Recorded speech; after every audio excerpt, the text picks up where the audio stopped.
स्वागत है आप सभी लोगों का इस वीडियो में। इस वीडियो में हम दिल्ली पुलिस के आज से एग्ज़ाम्स स्टार्ट हो गए हैं, जिसमें हम फर्स्ट शिफ्ट का एनालिसिस करने वाले हैं। और वीडियो के लास्ट में हमें फर्स्ट शिफ्ट के कुछ क्वेश्चंस प्राप्त हुए हैं वो हमने रखे हैं, तो लास्ट में आप लोग वो क्वेश्चंस जरूर देखिएगा। तो पहले हम टॉपिक्स की बात करें, क्योंकि आप लोगों को पता ही होगा कि दिल्ली पुलिस में जो है वो जीके जीएस का वेटेज जो है, जिसमें 50 क्वेश्चंस आते हैं। उसमें अगर हम करंट अफेयर की बात करें तो आज जो देखने को मिला है, जिसमें 15 क्वेश्चन से 20 क्वेश्चन तक करंट अफेयर आपके पूछे गए हैं। तो करंट अफेयर के जो महत्वपूर्ण टॉपिक्स जो पता चले हैं, जो पूछे गए हैं, उनमें से एक तो आपका टॉपिक रहा है अवार्ड्स का। अवार्ड्स के साथ अपॉइंटमेंट्स में क्या जो नियुक्ति लेटेस्ट में हुई है वो, इसके साथ योजनाओं के बाद जो साइंस एंड टेक का पोर्शन था वो डिफेंस से देखने को नहीं मिला है प्रश्न। मतलब ये आपके 4 टॉपिक थे, अवार्ड, अपॉइंटमेंट, योजनाएं, साइंस एंड टेक्स। इनसे जो है करंट अफेयर के प्रश्न देखने को मिले हैं। अगर हम स्टैटिक जीके में बात करें तो स्टैटिक जीके में आर्ट्स एंड कल्चर से आपके घराने पूछे गए थे, घरानों के नाम, जिसमें एक जयपुर घराने से भी नाम पूछा गया था। और प्रथम महिलाओं की सबसे ज़्यादा क्वेश्चन पूछे गए थे कि प्रथम महिलाओं वाले टॉपिक से भी स्टैटिक जीके में पूछा गया था। और एनवायरनमेंट में भी आपके जो प्रश्न पूछे गए थे, अब वो एनवायरनमेंट करंट अफेयर में पूछा गया था। इससे भी आपके 1 से 2 प्रश्न जो है एनवायरनमेंट के देखने को मिले हैं यहाँ पे।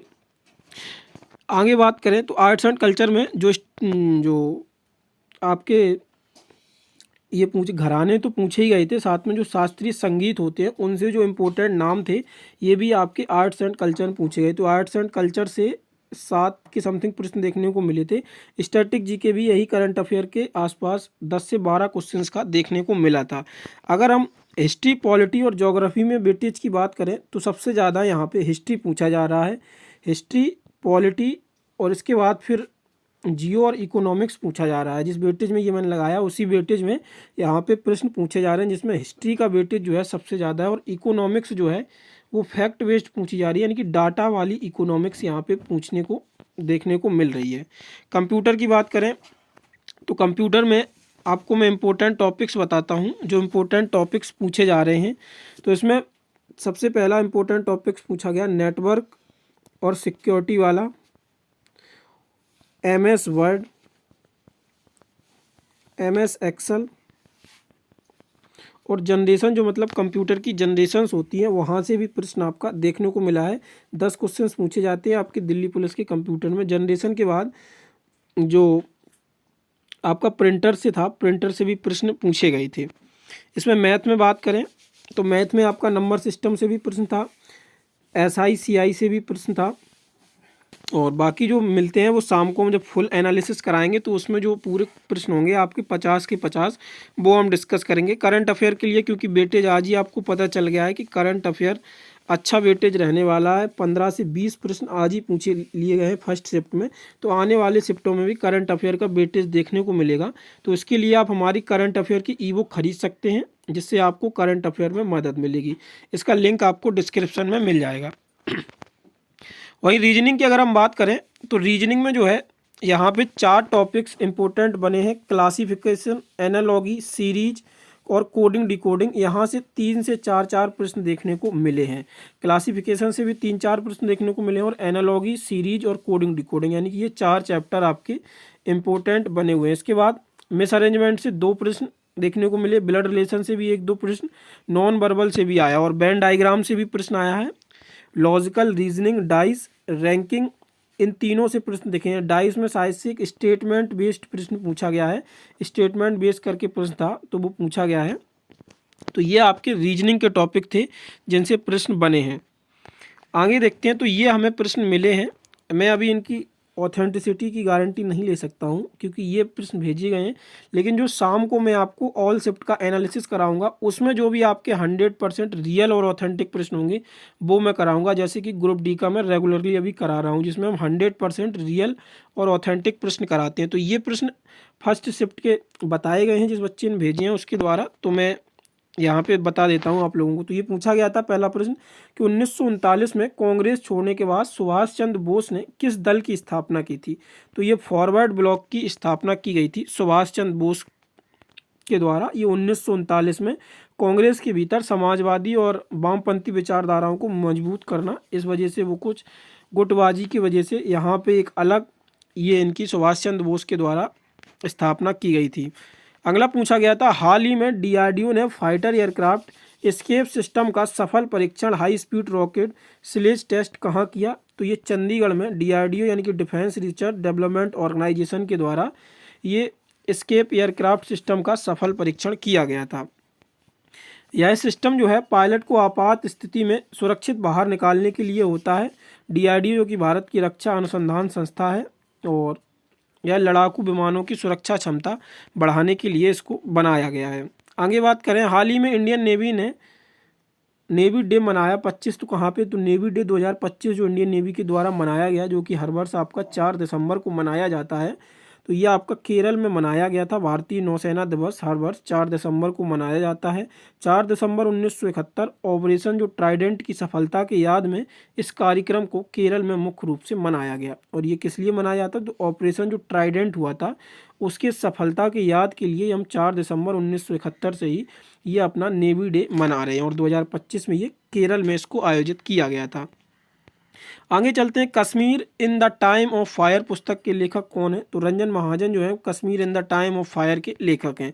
आगे देखते हैं संविधान सभा का संवैधानिक सलाहकार, तो बीएन राव जी जो थे ये संविधान सभा के संवैधानिक सलाहकार थे। और भीम राव अम्बेडकर की बात करें तो बीआर अम्बेडकर जो थे ये मसौदा समिति के अध्यक्ष थे।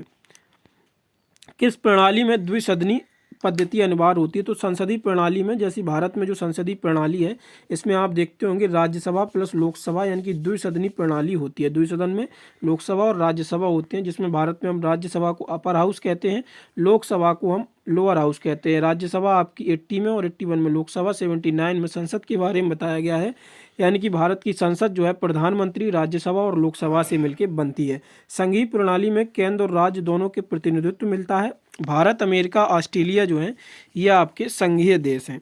यूएसए और कनाडा की सीमा किस रेखा को निर्धारित करती है? तो यूएसए और कनाडा के बीच जो रेखा है वो 39वीं समांतर रेखा जो है ये आपकी निर्धारित करती है और विश्व की सबसे लंबी शांतिपूर्ण सीमा में से एक है ये।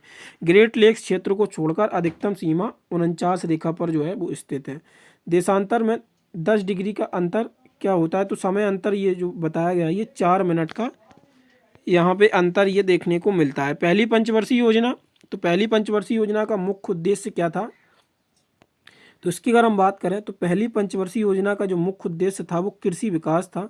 अवधि 1951 से पंचवर्षीय योजना की शुरुआत हुई। 1951 से 56 तक ये पहली पंचवर्षीय योजना चलती है।